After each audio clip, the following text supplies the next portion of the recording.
everyone, and welcome. Thanks for joining us today. We're going to let folks get logged in here for the next about 60 seconds before we get started. So hang on.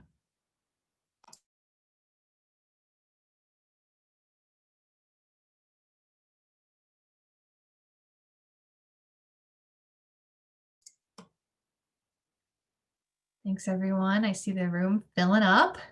It's fun to see so many people interested in what's next for electric vehicles, especially as we're about to enter a kind of a new landscape for clean transportation here in the country. So hang on for just about 30 more seconds and then we will get started.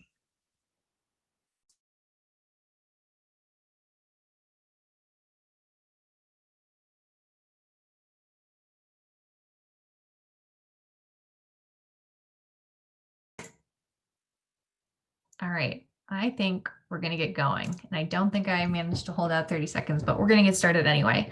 Hello, and welcome to our 2021 EV Outlook Virtual Happy Hour.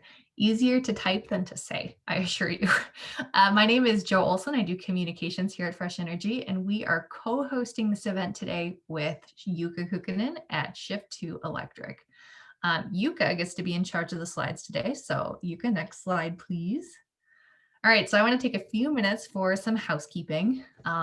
We will be taking questions at the end of today's webinar, so hang on for that. In the meantime, I would like to remind you to use the Q&A function at the bottom of your screen to submit your questions. So you should be able to submit your questions there, and then if you see other people's questions you like, you should be able to upvote them and they'll kind of rise up the list. So submit those questions at any time. We will get to them at the end. You can use the chat box too, but I'll mostly be looking at the Q&A, so try to focus on that. So today we're going to be covering market trends, the EV landscape here in Minnesota, models, present and future, opportunities to get involved and make sure Minnesota doesn't get left behind, and then of course the Q&A. So next slide, please. We'll be introducing our speakers now. So Jukka Kukkonen, a very well-known face and voice in the electric vehicle world here in Minnesota and in the Midwest. He is with Fresh Energy and Shift2Electric. And he is joined today by Anjali Bains, Senior Clean Transportation Manager with Fresh Energy. She'll be kind of adding interesting Minnesota perspective at the end of the event, and then we'll be able to answer some technical questions also during the Q&A. So thank you both for being here. We're going to start with Jukka, but first I'm going to make the very bold attempt to share a video with everyone. So I hope this works. Jukka, it's going to boot you out, and I'm going to share a video with everyone. Maybe you saw it yesterday. So can everyone see that? We want this to be the start of a movement, an inflection point in the history of electric vehicles. General Motors wants to put everyone in an electric vehicle.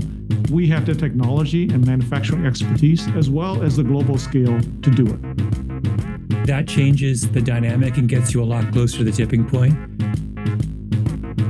Ultium gives us a full range of electric vehicles. We are Generation E. United by the desire for smart, clean, and safe. And powerful.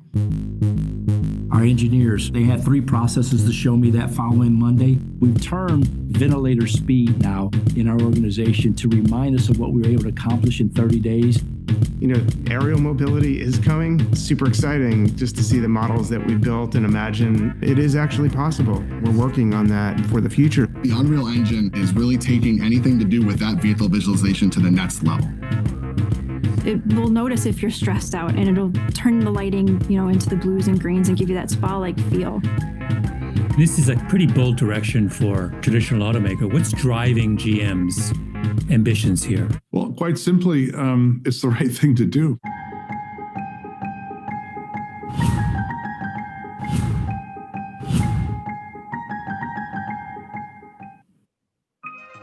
Oh, it wants to play again. There we go. So GM just released that video, I think, on Friday.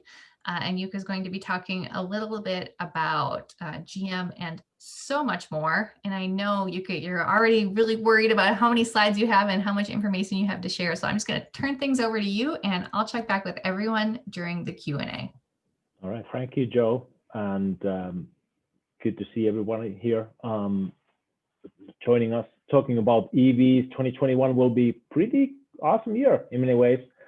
We are starting to see the shift, and I think that video, we just wanted to share that video with you guys because that is one of the good examples of how the tide is turning. Tide is clearly turning there.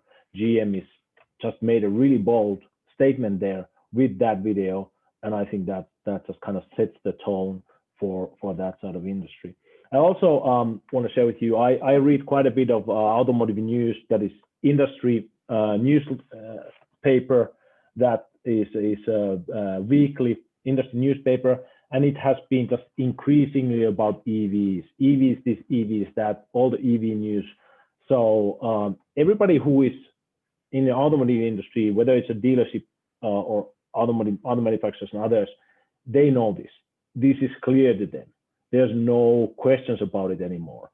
So that's cool to see. And now we just have to make it happen here in the US and in Minnesota.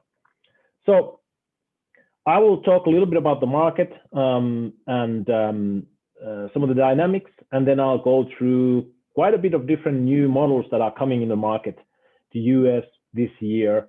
So I'll try to get through most of my slides at least. So we'll see where I end up. So then, first of all, I want to remind people about the reasons why things are going forward, why we are seeing a great progress in here. And the biggest thing, of course, is the battery technology advancements. As we know, the batteries used to be pretty expensive in 2010. Battery pack was over $1,000 per kilowatt hour. Now we are starting to reach $100 per kilowatt hour. We are probably somewhere about 130, 140 for car battery setup. So if you think about Chevy Bolt battery, 66 kilowatt hours. If you look at that, it costs probably it would have cost $70,000 to make that battery pack in 2010. So that's why we didn't have a Chevy Bolt in 2010. But now it's costing less than, probably right now costing less than $10,000 to make that battery pack, which is the most expensive part of the car. So that's kind of cool. It's totally different ballgame that is, and that battery technology improvements are happening all the time. It's really cool to see all the announcements and all the tech advancements in that space. That's just very, very interesting and exciting to see.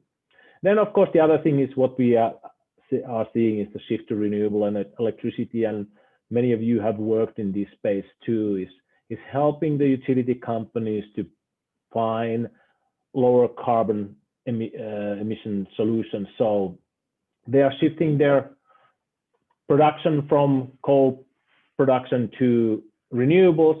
And here is, as an example, we have Excel Energy's carbon reduction in the recent years, and as you can see, it's pretty steep graph, and it still continues the same way.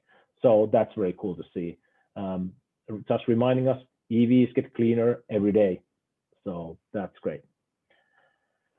What are investors doing? That's the other very interesting area. What are the investors thinking about this whole thing? This here is a valuation of list of biggest or most highly valued automotive manufacturers in the world.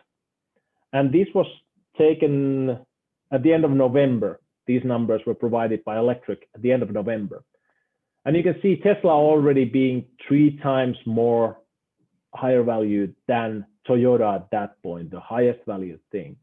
Those of you who have followed this space know that Tesla is right now over 800 billion in valuation. So it's 4 times bigger than the second biggest, that is Toyota. And if you think about it, we've been talking about big US 3 big manufacturers, big 3, GM, Ford, and Chrysler. And you can see that GM is here 64 billion in this one. Ford and Chrysler don't even make it to the top 12. They are less than 35 billion. I haven't looked at the latest evaluation, but I would guess that them together are about 100 billion, which is 1/8 of Tesla's valuation. It's kind of crazy, but it also just shows where investors are putting their money. And of course, Tesla is more than just the other manufacturer. They have other industries too. I mean, especially in the energy side, but it's just really cool to see. The other thing that I want to point out here, NIO, that is a small electric vehicle manufacturer from China, was at the end of November, they were 7th biggest, highest valued here with 61. Right now, they are around 100 billion, so they are 3rd biggest. And they're another electric vehicle manufacturer. So out of the top 3, 2 of them are electric vehicle manufacturers. That's kind of cool. That's where another trend line showing this clearly. So then if you look at the electric vehicle sales last year, I don't have the full year numbers for it, but this is from Bloomberg New Energy Finance, looking at the different markets from Q1, Q2, and Q3 2020. And if you look at the past years there, I would recommend look at Europe and North America, which are the green and the blue one there. We used to be pretty close to Europe all the time in the past years until 2019. Europe started to grow a little bit more, so we were pretty flat from 2018 to 2019, and then 2020, just in first 3 quarters, Europe has just gone gangbusters there, and they are really showing how this thing can be done. There, the European emission standards got tighter, so that all the manufacturers had to provide EVs into the market, and people were really excited to buy them. So European market tripled last year. We are probably going to be flat from last year, about 330 somewhere 1,000 units sold in the US. Europe will be over 1.2 million. So it's really amazing. The other thing interesting about our market is then that 80% of our EV sales in the US are Tesla. So that just means that other manufacturers just decided not to play this game. They put all their money in the European market because Europe, there was a demand need for it. And here the federal administration, meaning Trump administration, didn't want to do anything on this area and kind of said, you don't have to improve your emission standards or anything. So they decided, manufacturers just decided to treat US as a sideshow and just sell us the old technology that they've been selling here for years. And that's why Europe is growing fast. They are seeing the new technology introduced there, and US has been practically Tesla business for the last year. That, of course, will change. So if you look at the last year's US car, light and truck sales, this is all car and light truck sales in the US in the last 12 months. And you can see the different manufacturers, their sales, and then I would recommend look at the percentage change. So everybody has practically lost sales this year because of the COVID. And the average drop was 14.4% in the US market, except if you look at the highlighted there, Tesla, who increased their sales by 20.3%. So that's, again, another trend line, another key. Even in a down year like this, Tesla is just going up. So that's very, very cool to see. I mean, there are some small, Volvo was 1.8% better and Mazda was 0.2% better, but everybody else was down. And Tesla is only one up, 20.3.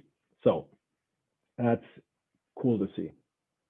That's 24 biggest brands. There's other brands that are lower than that. They didn't have much better luck this year with the market. What about then if we look at that and say, okay, maybe there's not interest in the US. Maybe it's just that people in the US are not interested. And I don't buy that at all. It doesn't make any sense, and it doesn't. I listened to one webinar here recently and then got in touch with the organization called Civic Science, who is doing different kind of surveys. And I said, well, have you done an EV survey recently? And they said, yeah, we did one that we published last summer and we published it in September. And here are the results. And this was interesting. 9,000 responses weighted by US census, 18 years and older. And questions, would you buy an electric vehicle? 32% says yes, 44% says no, and 23% says, I'm not sure. US EV sales right now are around 2%, and 32% says that they would be interested in buying an EV. That is a big cap. So there's a ton of interest, there's a ton of demand. And because of my background in the automotive industry, I have many of my old friends nowadays are actually in senior leadership positions in European automakers. And I spoke with one of them 2 summers ago when I was in Finland. I said, well, how do you see the market? He's like, I'm seeing right now a ton of interest towards EVs. It's just kind of like underwater. We don't see it. It's just there's a ton of interest, but we don't have the models and we don't have the units to sell yet. So next year, he knew because the emission standards were coming. Next year, when we start to get the cars, this market is ripe.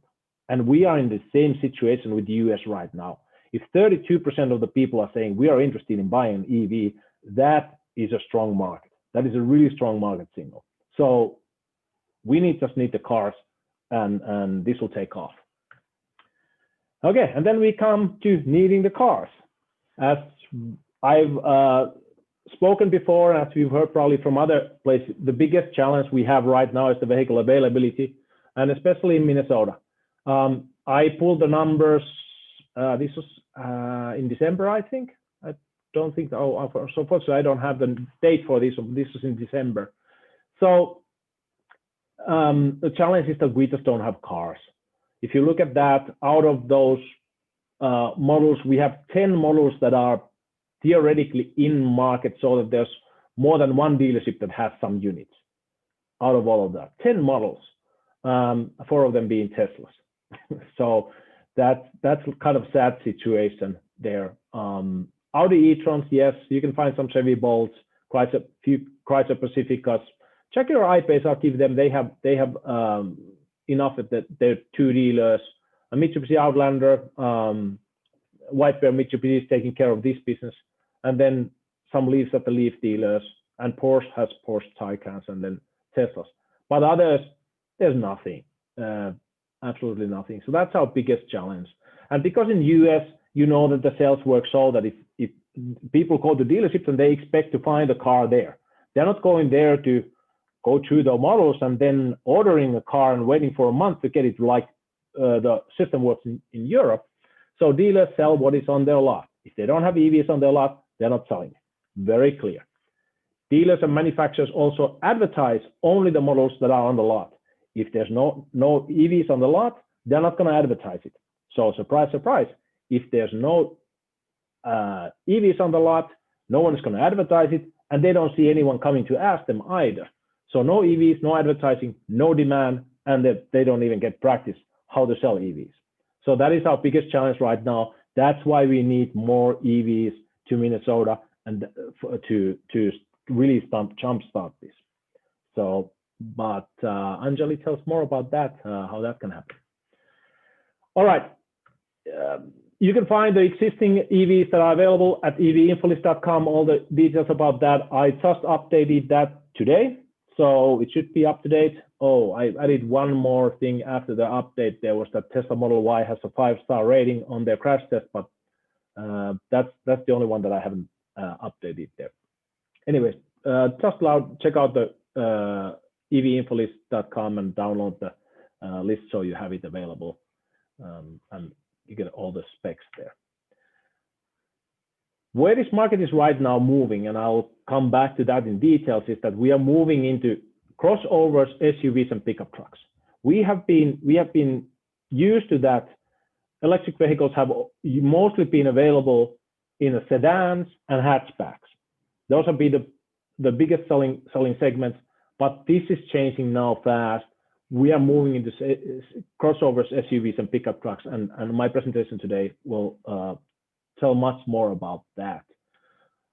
We are expecting over 100 EV models available in the US before the end of the 2023, and out of those, over 70 should be crossovers, SUVs, and pickup trucks.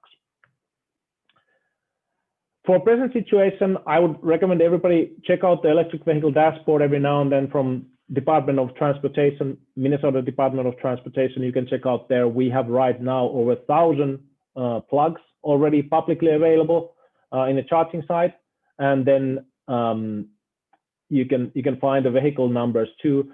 It's kind of cool because you can go and scroll over the different areas, and you can see how many EVs are registered in which county and how many public charging stations are in that county.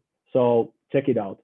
And then here's the electric vehicle dashboard on the vehicles side of things. And in that one, Tesla, of course, is leading and will continue to be leading even more after this year. So when those numbers are updated, they'll be higher. So as I said, existingly now, mid-sized cars and hatchbacks have been the ones that we know most. Tesla Model 3 is still market leader in this segment.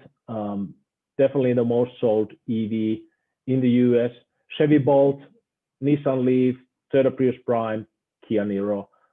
Chevy Bolt so Tesla Model 3 sold 170,000 units last year. Chevy Bolt about 20,000 units. Nissan Leaf 10,000 units. I don't have details on Toyota Prius Prime and Kia Niro plug-in hybrid sales, but probably just a couple of thousand each, again, because of the poor availability. Toyota Prius Prime would oversell Toyota Prius by far if they would have the same availability, because it's so much better deal. Anyone who is looking into Toyota Prius should definitely not buy a traditional Prius. They should get the Toyota Prius Prime, much better value for their money. So let's move into the crossover section. So as I said, that's what we used to. We used to sedans and hatchbacks, but now all the vehicles that are coming out, pretty much all of them are crossovers, SUVs, or pickup trucks. So this market is changing. And that's of course important because crossovers are 43% of US market. Pickup trucks that are talked about are less than 20% of US market. Crossovers are over 40% of the market. SUVs were also like less than 20%. So that's why this segment is so crucial, and the EVs will fit so well into this segment. So that's very cool to see that development this year. And of course, the first one to really set the stage in this segment is Tesla Model Y. They have really shown kind of put the benchmark there, a yardstick that others have to measure themselves against. And we know that Tesla Model and Tesla just announced a new option for Model Y, the rear-wheel driven model with the smaller battery that is now gets 244 miles of range. Earlier it was all the performance gets 303 miles and the long range one gets 326. But now we have the lower end here, the smaller battery one available for 244 with 244 miles, and it's priced at $42,000. So that's kind of a new yardstick that people have the other manufacturers have to measure themselves against. And this is rear-wheel driven. There's also 7-seat option, so 2 extra seats on the back there as an option for $3,000. And then if you want to get the towing capacity for it of 3,500 pounds, you can choose an option for $1,000 to get the tow bar for it. So that's kind of the baseline and very good choice in the market. When I talk about all of these, I mentioned this or that, or I happen to like this or happen to like that. The deal with all of this is that everybody chooses their own car. Everybody chooses whatever they like, whatever they value. So that's why I'm saying check out all the different options and then figure out what you want. Go test drive those cars and make the decision yourself. Don't let me tell you what car you should be driving. You have to go and have fun and test drive them and figure out yourself what makes most sense for you. Mustang Mach-e is the next one what we are looking at here. I'll just have to let my co-worker, meaning my cat, in here because she has been outside in her catio and now she was getting tired of that and wanted to come in. Sorry about that.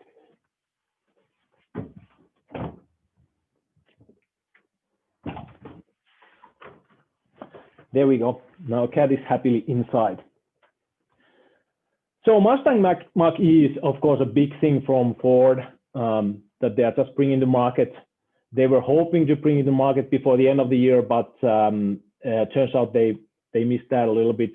I think they sold, the data shows that they sold 3 Mustang Mach-e's last year. Really, it's happening this year here. And this starts at the same price range as the Tesla Model Y. Again, surprise, surprise, $43,000. And you can buy it as either rear-wheel drive or all-wheel drive. The range is from 210 miles to 300 miles, and the acceleration is between 3.5 seconds to 6.5 seconds.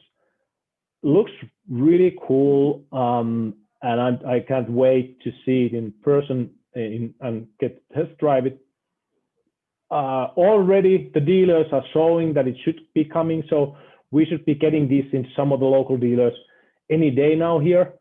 The challenge is of course that the availability. Let's see how many units we get, because Ford has been showing this in Europe even more than in here. So it might be again that good number of these are going to Europe, and then we just get what we get. So if you're really interested in it, I would recommend be fast. They might be gone soon, and let's see if they can ramp up the production way they need. Next vehicle after that, Volkswagen ID4. Volkswagen was supposed to bring this into US market already at the end of last year, but they decided to move the first batch to Europe because they again were more valuable there. So we have to wait for a little longer, but we should be getting more of these sometime very soon here. And that has been very well received based on the test drive reports and people checking out. They really like the car a lot, and I personally like the styling. It's kind of cool looking car, and it has a good specs starting from 40,000. Again, 82 kilowatt hour battery pack, 250 miles of range. It's available either as a rear-wheel drive or all-wheel drive, and the rear-wheel drive goes from 0 to 16 8.5 seconds. The all-wheel drive goes from 0 to 16 6.2 seconds. So that's that. And it has 11 kilowatt charging for level 2, power level 2, and then 125 kilowatt for DC fast charging. So this is another thing with these. Pretty much all of them, I mean, all of them can charge over 100 kilowatt level. And over 100 kilowatts is kind of a level which I would say, if you can charge over 100 kilowatts, then you're more of a regional car. If you can charge over 100 kilowatt level, then you start to be able to do long road trips with these cars. And that's good to see that all of these have that capability. It can also tow 207,000 pounds. So this is good. Volkswagen is putting a lot into this space, a lot of effort into EVs, both in Europe and now starting in here too. And they are building a new factory to US so that they can start to build these in US also start in 2022. Polestar 2. So Polestar is a Volvo, we should say. It's a kind of premium Volvo, but it's now kind of its own make. Volvo decided to sell these as Polestars in the US by using selected dealerships. I think they have selected like 8 dealerships. And for us, the closest ones are in California, New York, or something like that. So nothing close to us, but it's still kind of cool car. $60,000, so a little more expensive. 80 kilowatt battery pack, 250 miles of range. I'm sorry, 233 miles of range. And again, 11 kilowatts, level 2, 150 kilowatts DC fast charging, and 4.7 seconds from 0 to 60, can tow 200 pounds. This, of course, is not so much of a crossover. It's more of a hatchback, but it's close to it. It's kind of in between the hatchback and a crossover, I would say, from design perspective. Volvo XC40 Recharge has actually pretty much the same specs as the Polestar 2. Surprise, surprise, because they use the same platform. So again, 78 kilowatt hour battery pack, same charging characteristics. It can tow a little more, 3,307 pounds, but it has a lower range, 208 miles, because it's less efficient due to the size and the, how high it is and how big it is.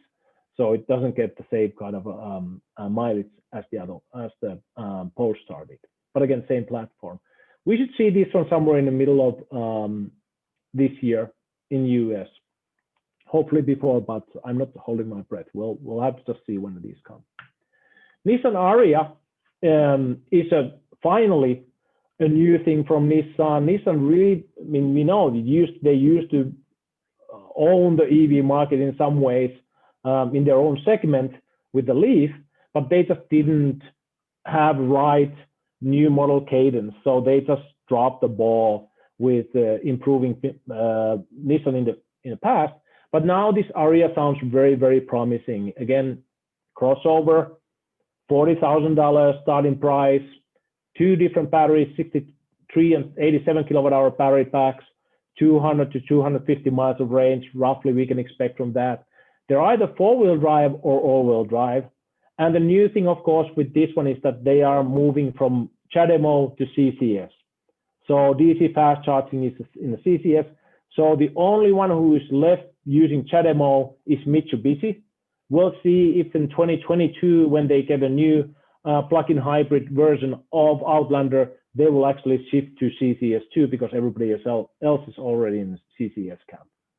And again, the other thing that people have been complaining about Leaf is doesn't have an active battery management system, battery thermal management system, and this one does. So no issues with that. Looking forward to this one. This would be a very cool car. Chevrolet is announcing that they are doing a Bolt electric utility vehicle, meaning a crossover here.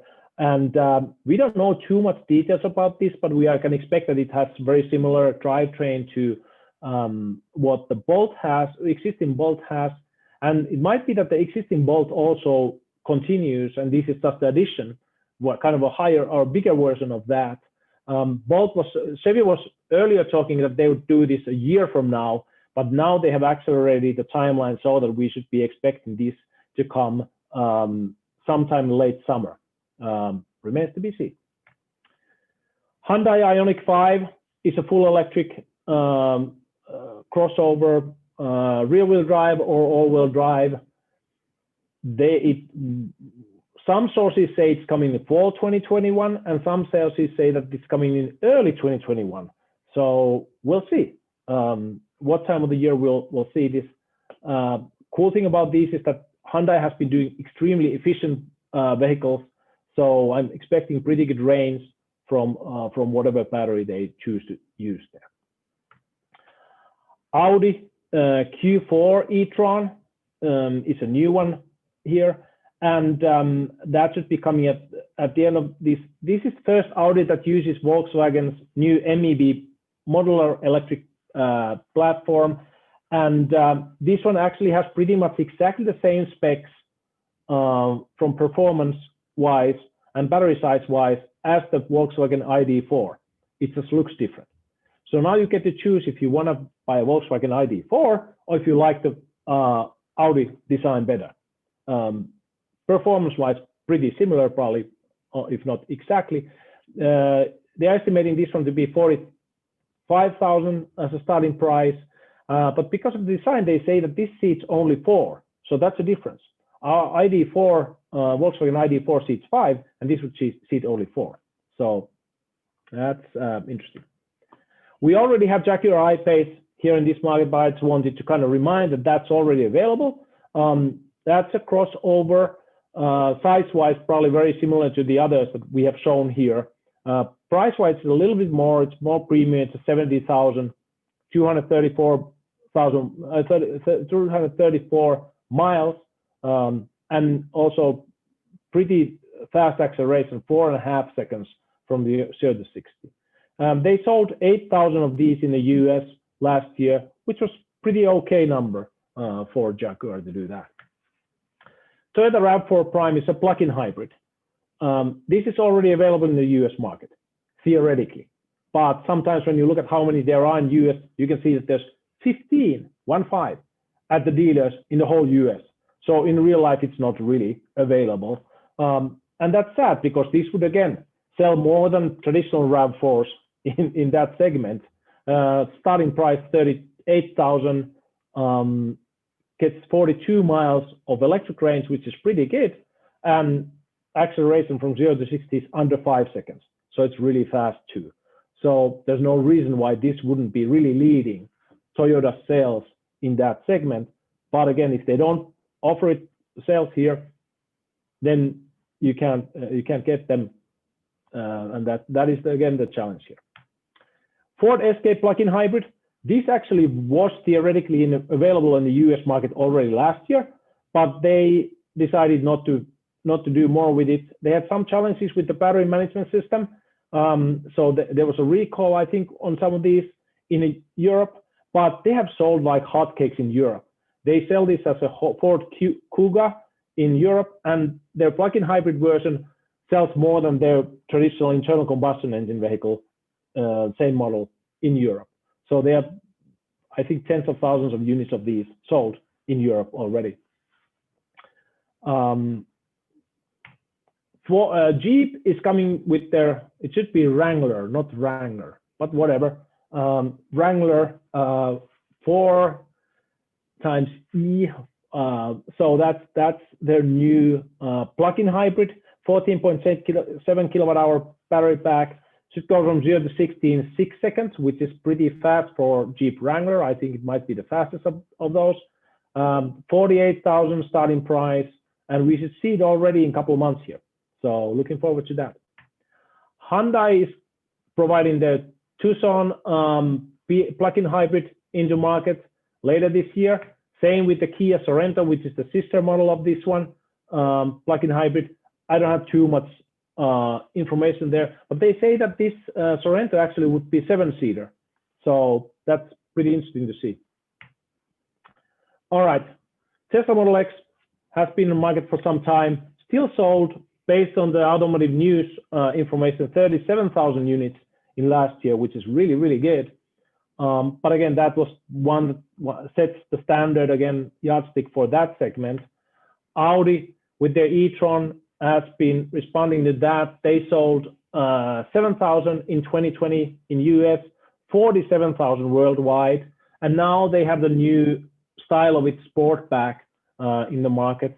So you get they are very similarly priced. So you get to just choose if you like the traditional e-tron look or the Sportback look, whatever works for you. Both pretty cool. And you can find the information of this on the existing EV info list. So that's that. BMW iX is a new model coming a little later, a bit bigger in size, $70,000 as a starting price. All-wheel drive, goes from 0 to 60 under 5 seconds. Rivian R1S coming later this year. Starting price 77,500. Range is from 230 to 400 miles. Acceleration is from 3 to 5 seconds and can tow 7,700 pounds. And I'm sure there's enough reservation holders that if you want one, I think you should get in line soon to get them sometime in the future. Tesla Model S, of course, has been, again, another yardstick in a bigger sedans and more luxury sedans there. They will be bringing their Plaid model into the market later this year, 0 to 60 times under 2 seconds, which is just ridiculous. Totally ridiculous, but that's that. It might not even look like that. They might change the design. All kinds of rumors are flying. We shall see. Porsche provided their Taycan to the market last year. They sold 4,004 units in the US, and it was the second most sold Porsche after 911. So it sold more than Panamera. They sold about 20,000 worldwide. And kind of a cool thing with this one, again, you can find all the specs from our list there, but the Kyle Connor from Inside EVs was a part of a team that they just drove the Cannonball route from coast to coast, and they made a record time with the Porsche Taycan for EVs for that route. Former record was driven by Tesla Model 3. So Porsche Taycan now has fast enough charging speeds, and Electrify America has built enough charging stations that is actually the fastest car to drive from coast to coast now on EV. That's kind of interesting. It's not Tesla game anymore. It just tells that other manufacturers are starting to be competitive in that space too. Audi e-tron GT is just coming to the market. This is practically the same exactly the same platform as Taycan uses.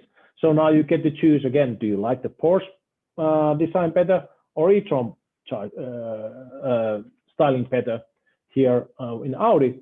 I personally like the e-tron, but these cost $100,000 to $120,000, so I won't be buying one. That's one thing for sure. But it's really cool looking car. Lucid Air coming to the market this year.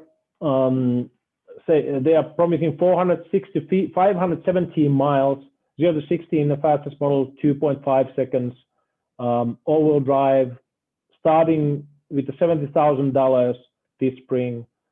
So looking forward to seeing that in the market too.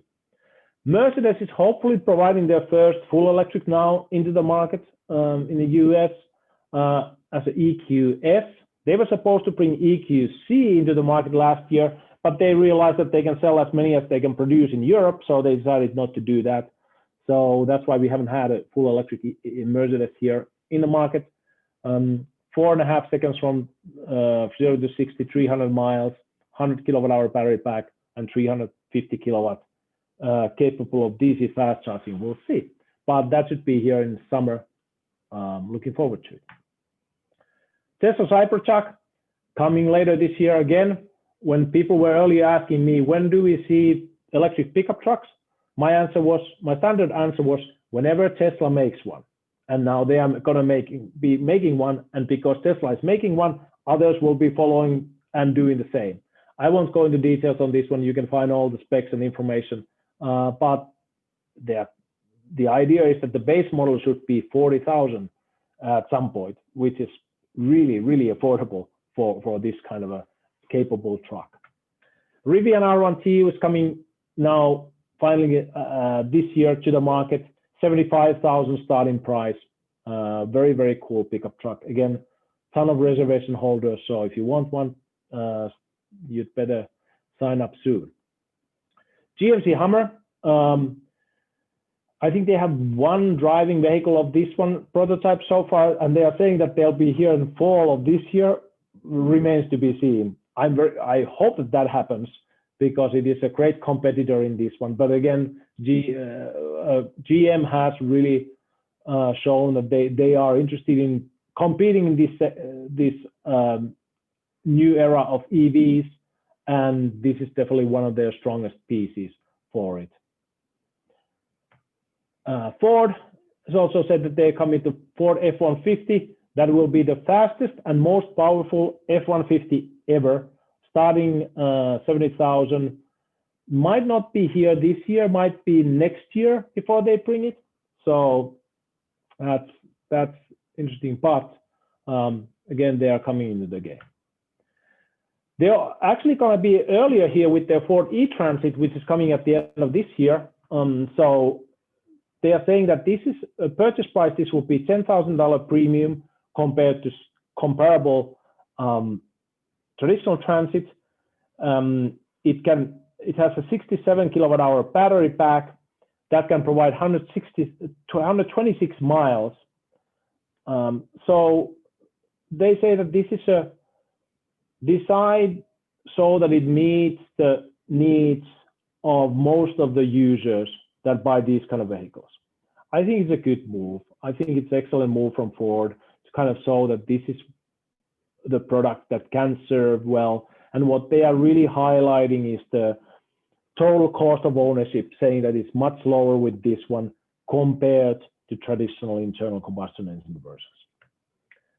And then this morning, General Motors CEO Mary Barra announced that they have a new business company that they'll be building vans too. And this is called BrightDrop EV 600. Their idea is to have approximately 250 miles of range with a single charge, so much longer range, so a little different use case for it. So that's cool. I don't think it will be out this year yet, but it's good that they are also showing that they're coming to game. And then we have Tesla Semi, of course, hopefully coming this year. Won't go into details of this one, just reminding people that's another thing to look for. If you're interested in used EVs, check out, I would say these are probably the top used EVs that are available: Fiat 500e, Nissan Leaf, Chevy Volt, Chevy Bolt, Ford C-Max Energy, Ford Fusion Energy, Mitsubishi Outlander, plug-in hybrid, Tesla Model 3, Tesla Model S, and Tesla Model X. So you don't necessarily have to buy a new EV. You can buy used ones. They're really good too. So, and they're excellent deals on the market on those. So keeping that in mind.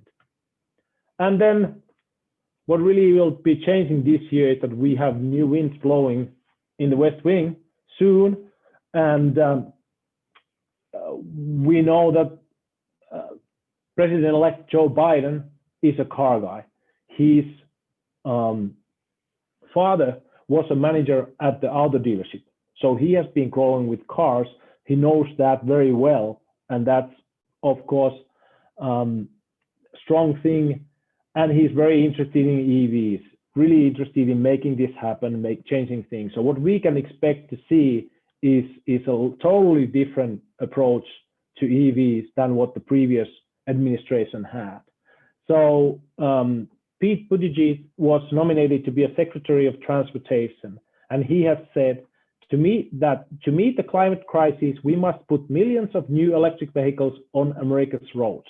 It is time to build public charging infrastructure powered by clean energy and make it available in all parts of this country. So that's very hopeful in many levels. We will definitely see them looking into fuel economy standards that were rolled back by Trump administration to maybe not even reinstating the old ones, but hopefully making even better ones. We'll see. They'll be reinstating the California waiver that allows California to have their own standards with this one, and the several states to follow that. There's a lot of talk about EV tax credits. We know that GM and Tesla has lost their federal tax credits, but potentially a new administration could work on a deal where they would say that, okay, EV tax credits are again available for all manufacturers, which would make a lot of sense, because it doesn't make sense for us to punish the early movers, those who have actually done most work in selling EVs, that they don't have tax credits available anymore, and those who were dragging their feet have tax credits available. So it would be fair to just have it for everyone. So we'll see if that happens. And then they are working to build a national charging infrastructure system for over 500,000 public charging outlets before 2020, 2030, and other things. But looking forward to all of that, those developments. It's going to be really, really cool. And I'm a little over my time. I know. Sorry. Jukka, That was the fastest I could go. No, you did great. So we've got a ton of questions lined up. But first, I want to splash a little bit of cold water on things. Some of the really cool things that we've talked about, the cool new makes and models that we've seen today might not actually make it to Minnesota dealer lots because we are not one of the 14 clean car states. But fortunately for everyone at our happy hour today, we, being all Minnesotans, have the power to weigh in and push the Minnesota Pollution Control Agency to make Minnesota become a clean cars state. And in fact, you've probably heard about it. Clean Cars Minnesota should probably ring a bell for a few of you. And the rulemaking process is underway right now, and this process very much needs your engagement. MPCA is going to have to show that there's all kinds of public support for Clean Cars Minnesota. And I'm going to turn things over to Anjali right now, who is our expert. So she's going to give us a quick 5-minute rundown on what Clean Cars is, what it isn't, how you can help, and then we're going to do the Q&A. So Anjali, it's all you. Awesome. Thank you so much, Joe, and thank you, Jukka, for giving some space for us to talk about our favorite hot topic, which is Clean Cars Minnesota. As Joe mentioned, Fresh Energy has been really deeply involved in getting Minnesota to adopt clean car standards and become the first state in the Midwest to do so. The clean car standards would require automakers to send more of their EVs here and make their gasoline-powered passenger vehicles more fuel efficient as well. We know from the 14 other states that have adopted the clean car standards that they really do give customers more vehicle buying choices while saving them money on fuel costs and operations and maintenance. Beyond the choice and cost savings, of course, there are real public health and climate benefits due to the cleaner air and fewer greenhouse gas emitted from passenger vehicle tailpipes. That makes clean car standards a triple win from our view. This whole effort to adopt clean car standards, as mentioned, is Clean Cars Minnesota and is being led by the Minnesota Pollution Control Agency, who, as of late December, finally officially kicked off its formal rulemaking. As part of this process, the agency is accepting public feedback from folks like all of yourselves from now until March 15th, and this means that you all have an opportunity to weigh in with your support and share why clean car standards are the right choice for our state. I'm going to tell you exactly how you can weigh in a little bit, but first I'd like to fact check a few of the big opposition talking points that have been circulating on social media, in the news, and even at the legislature. Misinformation is as prevalent as ever, so please do feel free to share these facts with your friends and family too. Now on to the fun stuff, the myth busting. Next slide. So first myth is commonly around farming equipment. So do clean car standards impact farming equipment? The answer is an emphatic no. Clean car standards only apply to passenger vehicles, and they only apply to new passenger vehicles, which in this case, if we were to adopt the rule this year, would actually only start in calendar year 2024. So a lot of time and fairly limited impact. Next slide. Do clean car standards impact your vehicle buying choices? Again, the answer is no. The clean car standards are really focused on getting automakers to deliver cleaner vehicles to the state, as I mentioned, both on the gasoline side and probably most of interest to this group, sending more EVs to be sold in Minnesota. It does not require consumers themselves to change any of their decision-making. Next slide. Do clean car standards increase other vehicle-associated costs? Again, the answer is no. Little known and kind of little talked about is the fact that actually a portion of the clean car standard, the LEV portion, the gasoline portion, has been harmonized to the federal standards since I think about 2012 or 2016, which means a lot of the improvements in fuel economy we've been enjoying would continue, and it mean overall cost savings for gasoline owners. And of course, on the EV side, we've seen costs come down pretty precipitously the last 10 years, and we can continue seeing those trends in the foreseeable future. Next slide. Finally, is this a Twin Cities only initiative? Again, the answer is not at all. As I mentioned, this clean car standards are really going to improve fuel economy for both gasoline vehicles and for electric vehicles. And because those out of the metropolitan area tend to drive further, that means they can actually enjoy higher cost savings due to those better fuel efficiency mileage. So that was the last of these examples, but there's much more to know if you'd like. And if you have any more questions, do not worry. We'll be sending an email tomorrow with the links where you can find out a lot more about Clean Cars Minnesota, which includes an entire page dedicated to debunking a lot of the misinformation about what clean cars is and is not. Finally, we are on to the most important part, which is asking for all of you to add your voice to the Clean Cars rulemaking process. It's really, really important that the Pollution Control Agency hears from folks like yourselves and as many Minnesotans as possible. And to make the engagement as quick as simple, we've actually set up a portal on our website that helps you pick and choose, why you would support Clean Cars Minnesota, and just paste that into a comment box and submit it. We're really trying to take as much of the kind of complexity out of this process and make it as easy and simple as possible for everyone to engage in the Clean Cars rulemaking. Again, incredibly easy, takes 5 minutes, and will help Minnesota get to those clean car standards so there's more clean car choices for everyone in our state. So that is it. I know that was really quick, so thank you for bearing with me. It was a lot of good questions. Again, stay tuned for an email tomorrow, and thank you so much for your time. Thank you, Anjali. Yeah, the email tomorrow will have both a lot of information for those of you who like to get into the weeds and not a lot of information for those of you who just want to plug in for 5 minutes and then get out. So now on to the Q&A. Jukka, are you ready? You look too relaxed. I was muted, so was I ready? I don't think so. All right, you can stop sharing your screen. Okay, and I'll do that. So then people can see your big, there we go. Okay. Perfect. So we've got a bunch of questions. So it's going to be kind of a lightning round. So don't get too bogged down in all the details. And folks, me, what? Well, our first question is from Stephen, and multiple people have upvoted this. Have you heard any talk about converting the U.S. mail fleet to EVs? For sure, there has been a discussion point for years and years and years, and it definitely would make a ton of sense. I remember already before we had even like Nissan Leafs, and we were just doing calculations like, think about it, if all these old USPS trucks would be replaced by EVs, how great it would be. That sure would be awesome. I think maybe we have the best chance of that now with the new administration. Of course, it's a capital intensive process. So we'll see if they can pull it off, but that would be good to at least start moving in that direction. Those vehicles are the ones that are doing like 30 miles a day, doing stop and start all the time, and EVs would be so great for that. So hopefully, well, we can just hope.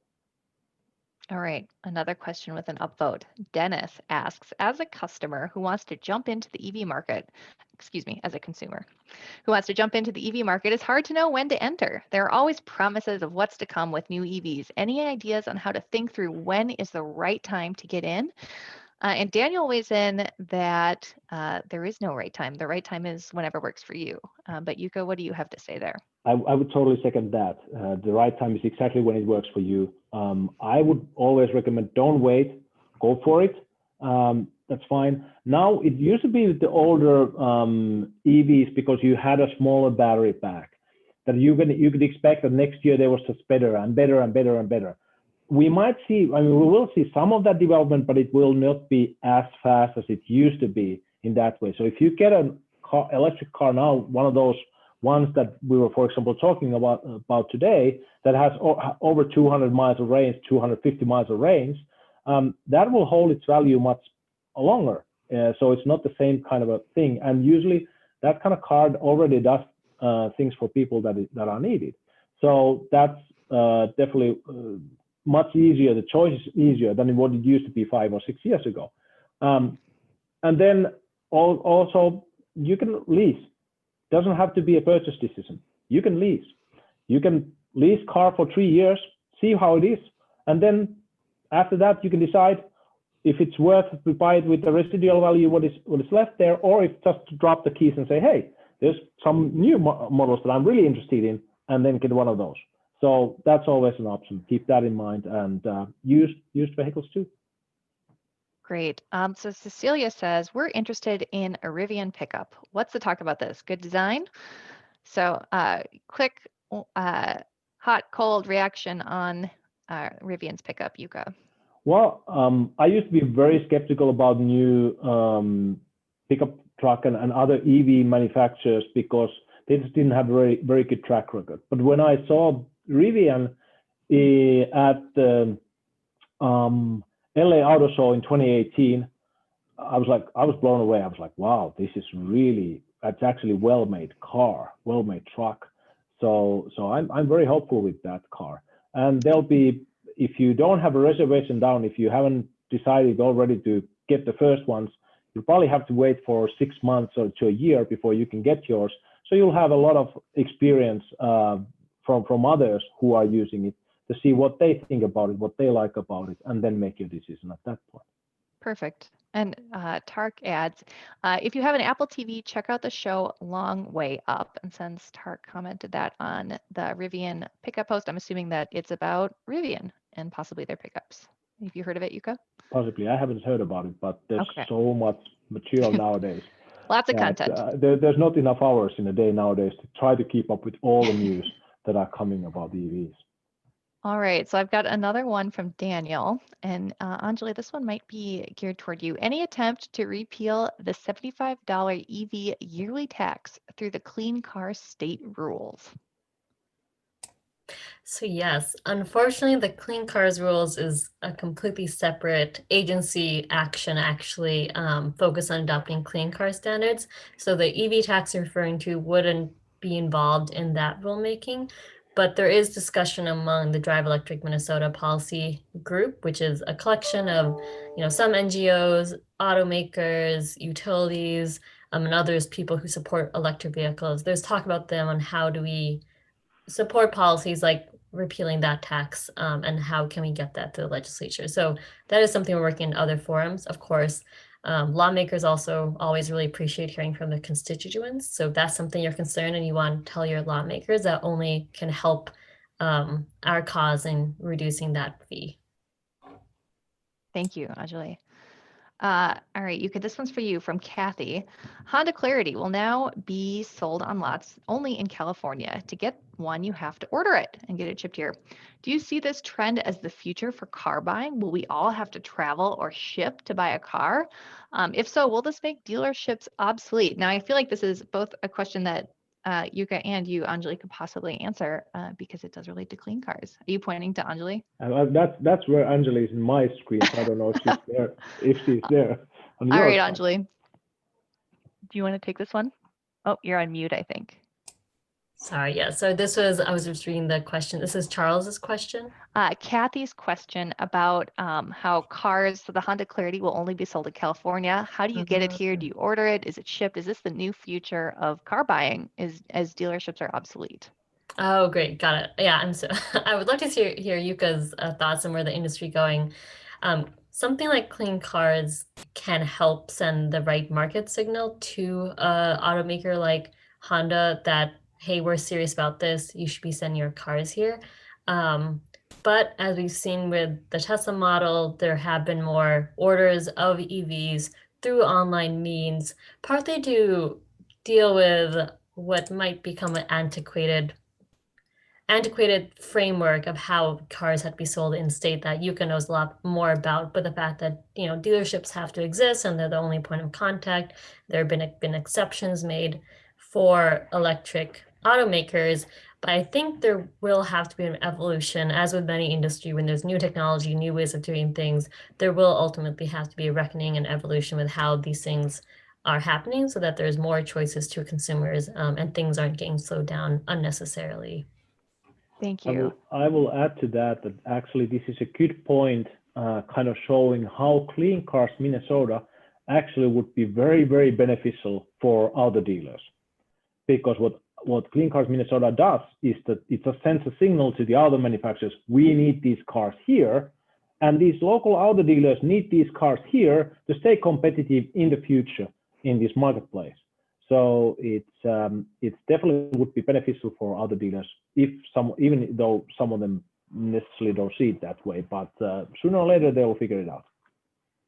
All right. I've got a question from Beth. If you want to purchase one of the lower price EVs, would you just go ahead and buy the Tesla 3 now or wait another year? And why? Or would you wait for one of the other manufacturers to come out with their lower price models? I know you have your biases, but Jukka, quick feedback. I would say that it's I always recommend just if you feel that you want the car now, just buy an EV, because overall we have to replace every car on the roads there to the internal combustion engine cars with EVs. And sooner we make the decisions and move that way, sooner you drop the oil and start driving electric. It's better for everyone. So that's why I usually recommend act sooner than later with it.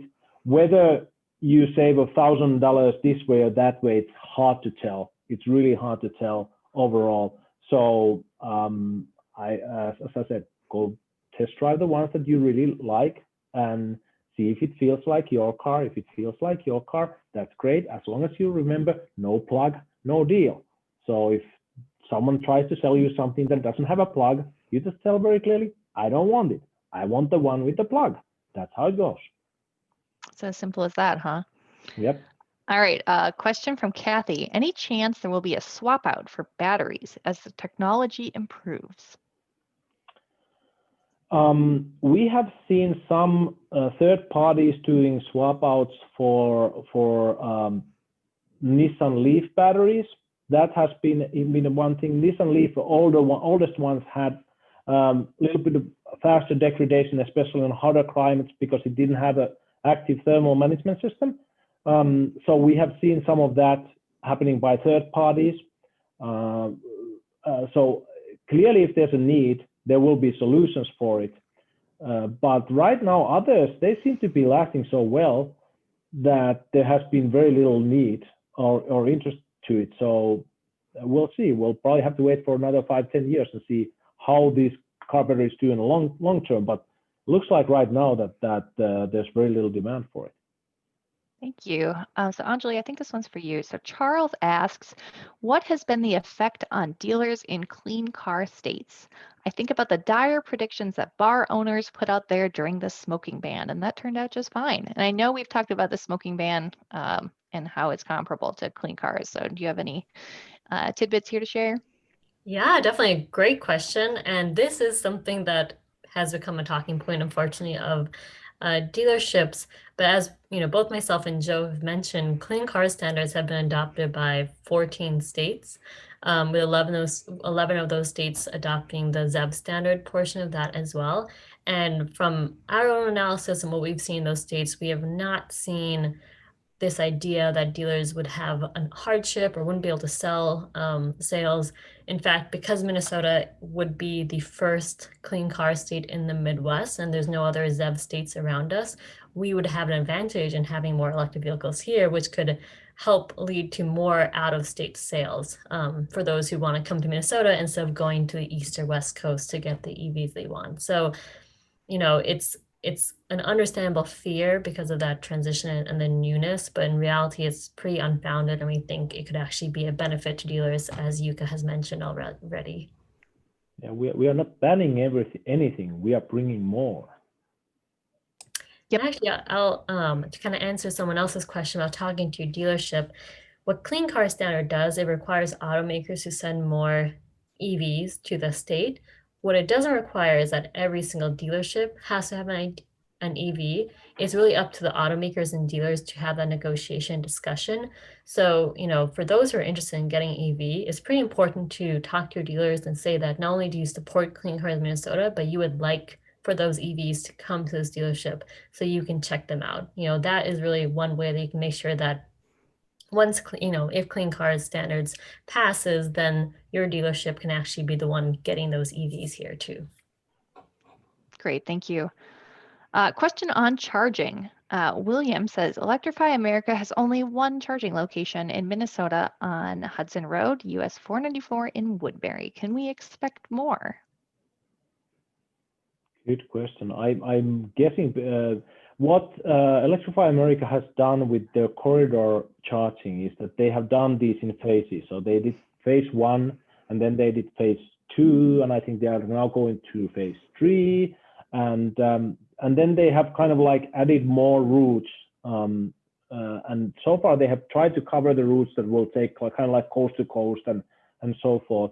The challenge is that North Dakota is not the most attractive route in the whole world, and that probably has kind of limited their interest towards Minnesota. And we are seeing quite a bit of DC fast charging infrastructure installations by VW settlement funds and utility company efforts. So that might also be that Electrify America is seeing that, hey, in Minnesota, they're actually doing quite a bit already. How much should we add to it? We'll see, but I'm hopeful that, and we know that the number of DC fast charging stations will double in Minnesota with the existing programs that have been announced so far within the next 2 years. The only thing I'll add on is that there is, through the Cycle 3 funding that Jukka mentioned, there is an open solicitation for letters to support why your state should get more funding investments. And there were a few groups, the Minnesotans for Clean Cars campaign sent in a letter talking about the potential for Minnesota to become a ZEV state. Drive Electric Minnesota also sent a letter detailing everything happening on the utility side, the Volkswagen settlement, and Clean Cars Minnesota as well, to try to emphasize the opportunities in Minnesota. I did get back an email actually yesterday from Electrify America. They're reviewing all applicants, and they'll make a decision at the end of this year as to whether Minnesota or where the new Electrify America chargers will be placed. So we should know more at the end of this year. Thank you, Anjali. So I should just do a quick time check. I think we're supposed to be done in about 5 minutes, but we've got so many more questions that I think we didn't tell what time this ends. Well, I told you guys what time this was supposed to end. Yeah, well, but you don't have to tell it to everyone. All right, well, I think Anjali going can until we go through all the questions. We have the whole evening here. Well, I want to be respectful of Anjali's time. So if you need to sign off, Anjali, I know you're on the East Coast. In 5 minutes, please go ahead. Yukka and I will get through the rest of these questions, and I'll just make things up about clean cars. No, just kidding. I won't do that, but lots of information will come out tomorrow anyway. All right, so a few quick model questions. Oh gosh, of course, now I've lost them. All right, Tark says, I love our i3. Does the X3 electric from BMW hit the market this year yet? Is it going to? What's the deal? I think it's supposed to. Again, we don't have too much detail, so it's hard to tell. As with any new model, they are telling something, but whether we will see it in US and especially in Minnesota, it's really, really hard to tell. At the same time, I have to say, I mean, compared to i3, this is going to be way bigger. This is going to be much bigger vehicle. And also, I think I mentioned the starting price for that car is over $70,000. So it's a little different kind of vehicle in that way. But we'll see. All right. Along those lines, Jillian is asking if you mentioned the Lordstown Endurance electric truck. She joined late and heard they were coming in 2022, but I don't think they made the cut in your presentation. Is that correct, Jukka? No, I didn't mention all the smaller manufacturers. There's Bollinger, there's Lordstown, there's Workhorse. There's quite a many of those. So I haven't really mentioned all of them in this one, so I couldn't even get through these ones. Okay. So there are some smaller manufacturers that could be coming, maybe this year, most likely next year earliest. So we shall see, but that's cool.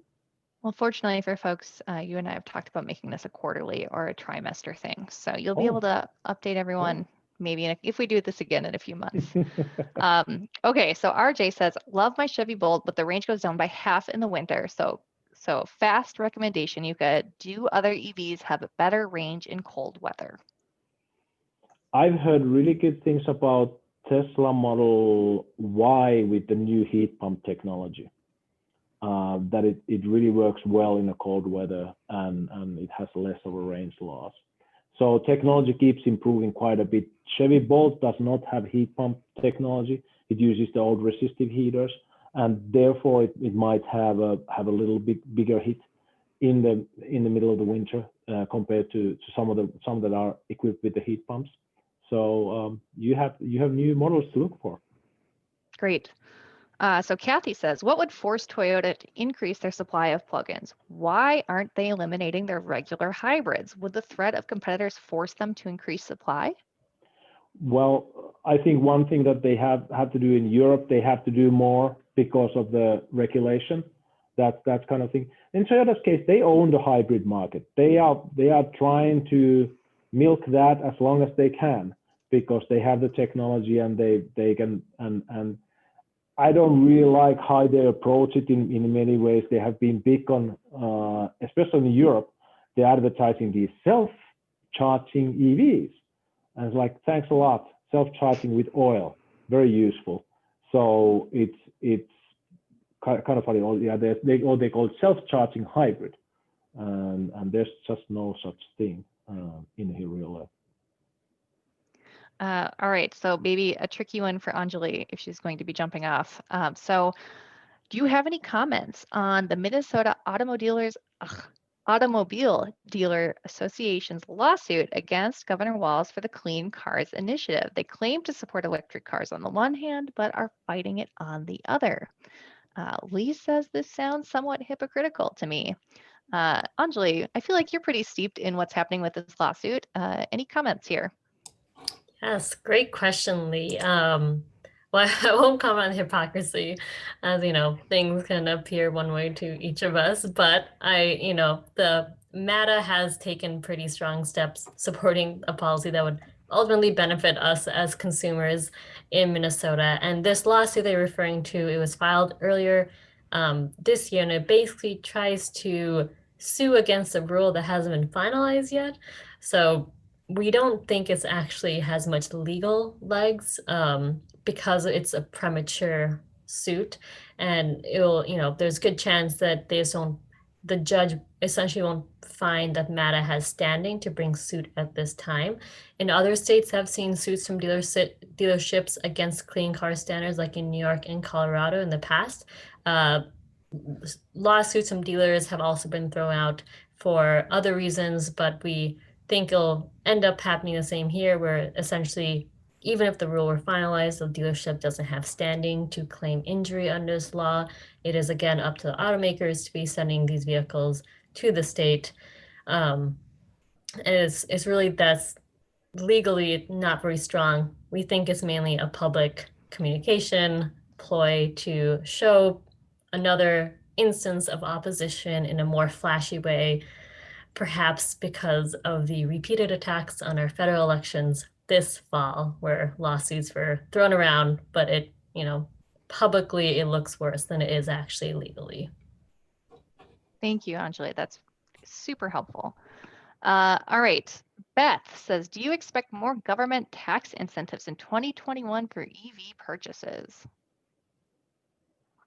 Jukka, I'm looking at you. Can you tell? Yeah. So first of all, we'll hopefully see in the federal level the tax incentives be available again for GM and Tesla. That would be very, very helpful. I don't know if they will be increased.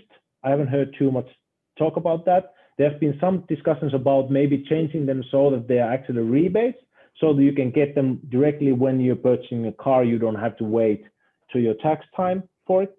Remains to be seen if that will happen or not.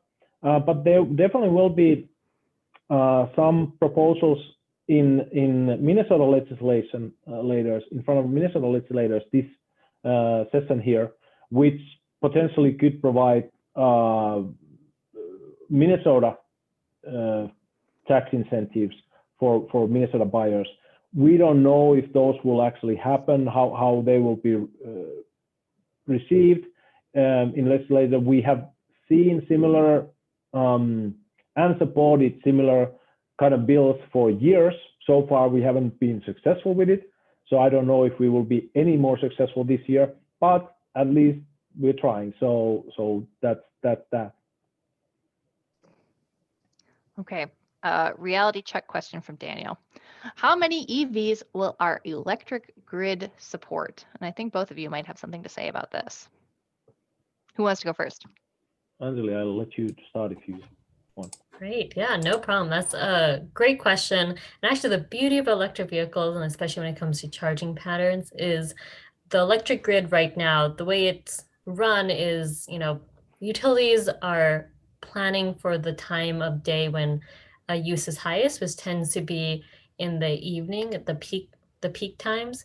Electric vehicles, because they can be managed to charge at periods of low use, can actually help the current grid be utilized better. So there's existing capacity on the grid to be able to charge EVs. It's not that we have to automatically be building out more energy power generating sources in order to accommodate EVs. There's a lot of technology that really exists to help support that managed charging and help us utilize the electric grid better. There's also an excellent report for those of you who are really wonky and want to get into the details by Vibrant Clean Energy.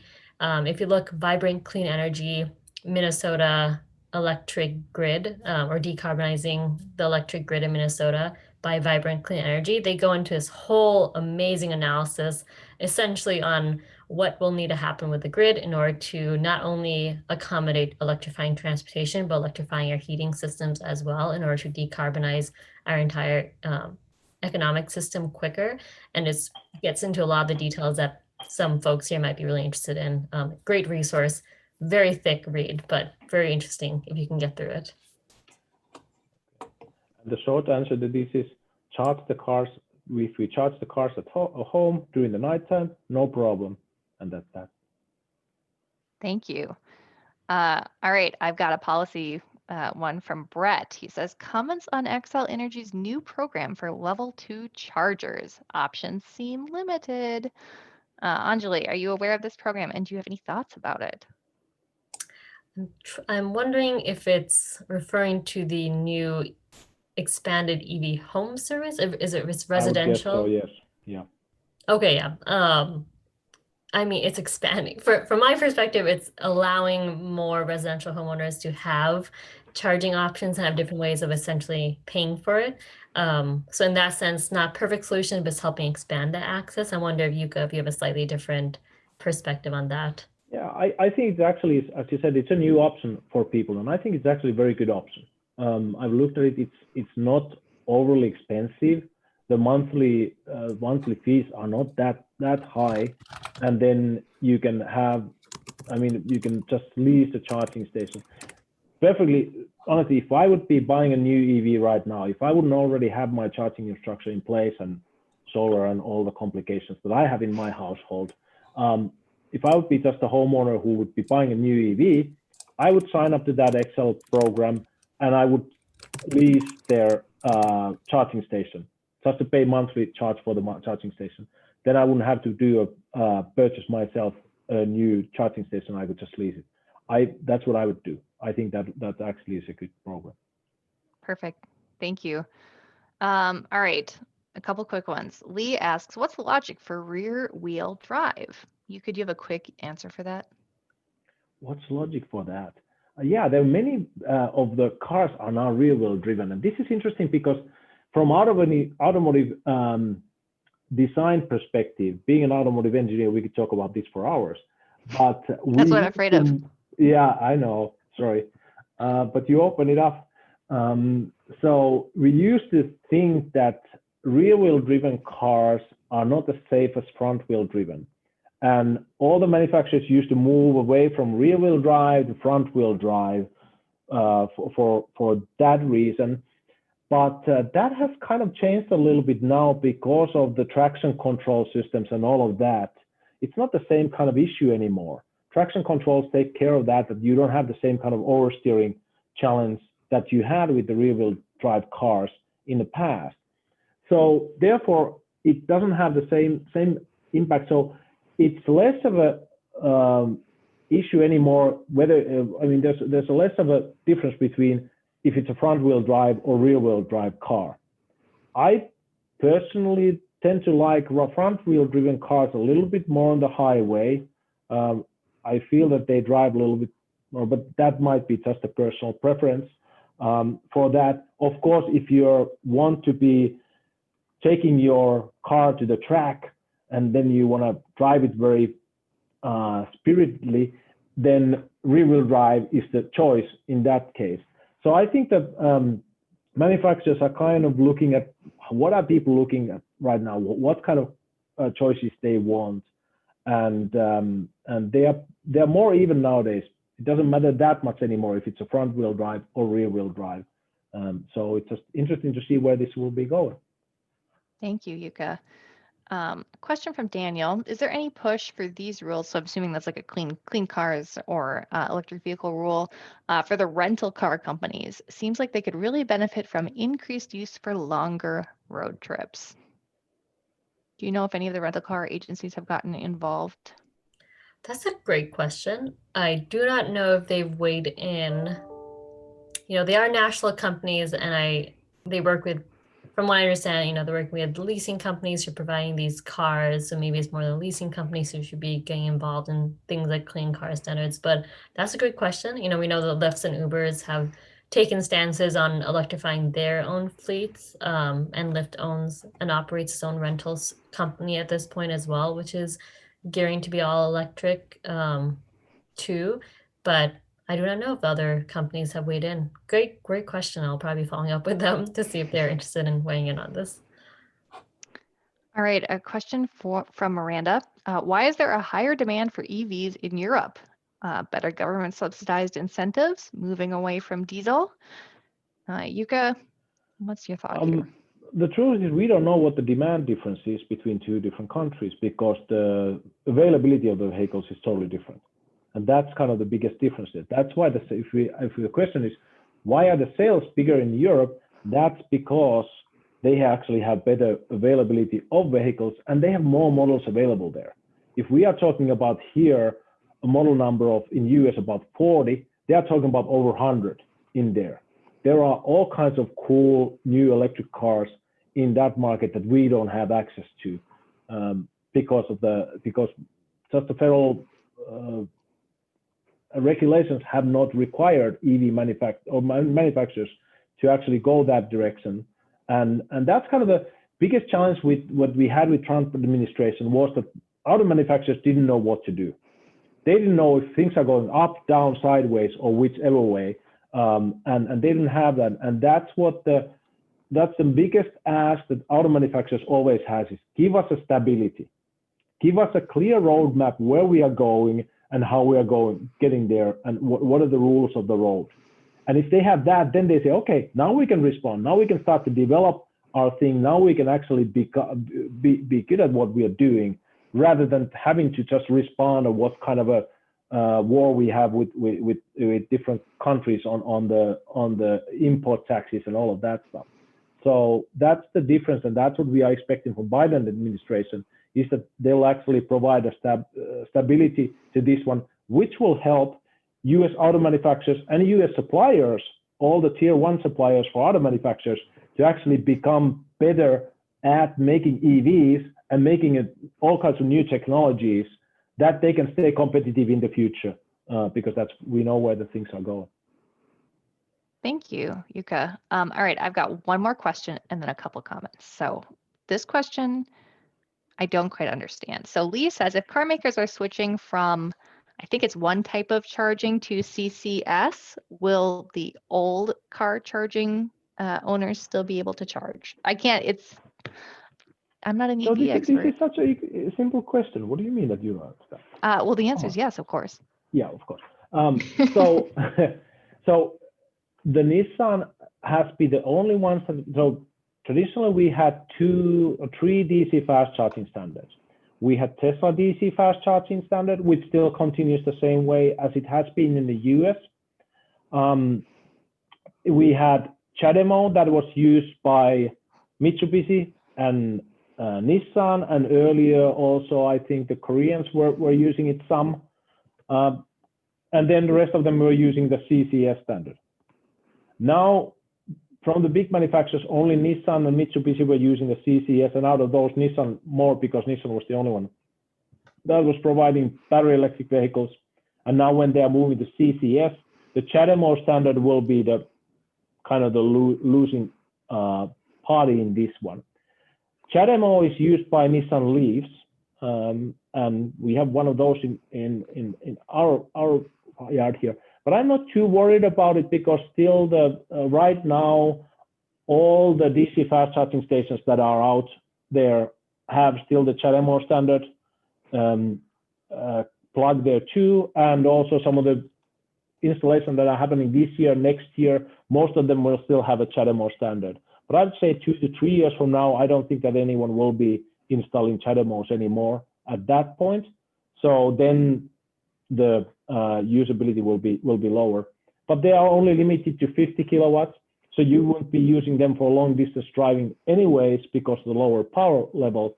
So I'm not too worried. I think this is a pretty easy transition to CCS in that way. And well, now I know how to say it. So are you assuming that there will be an adapter for people who have CHAdeMO? That could be. That very well could be. We haven't seen that yet, but I wouldn't rule that out. I think that's an excellent point. Joe, you just have to put it together and start selling. That was Dennis's question. I have to give Dennis credit. Okay. All right, I'm going to put a hard stop on the questions, and I have a few comments. Number one, Charles thinks your Catio is very cool, and maybe next time you can show it off. Number two, Daniel says it would be nice if my house lost power and I could use my EV to power my house. I know this has been a hot topic, especially during the California wildfires. And I have a friend in Maine who's always losing power and installed a battery for this very reason. And then the final comment is that if anyone on our webinar today lives in Duluth, you can tune in to KUMD tomorrow morning at 7:40. Am I right, Anjali? At actually 8:20 a.m. Oh, all right, great. 8:20 a.m. To hear a live Q&A about Clean Cars Minnesota with Anjali Bains. So, all right. No more questions. You'll get an email tomorrow. This webinar has been recorded. I will include a link to the recording for you to share with all of your friends and family, and links to lots of other resources that we talked about tonight. Thank you everyone so much for being with us today. This was really fun, and we'll see if we can talk Jukka into doing it again in the future. Signing off. Thank you very much. Bye, everyone. Bye.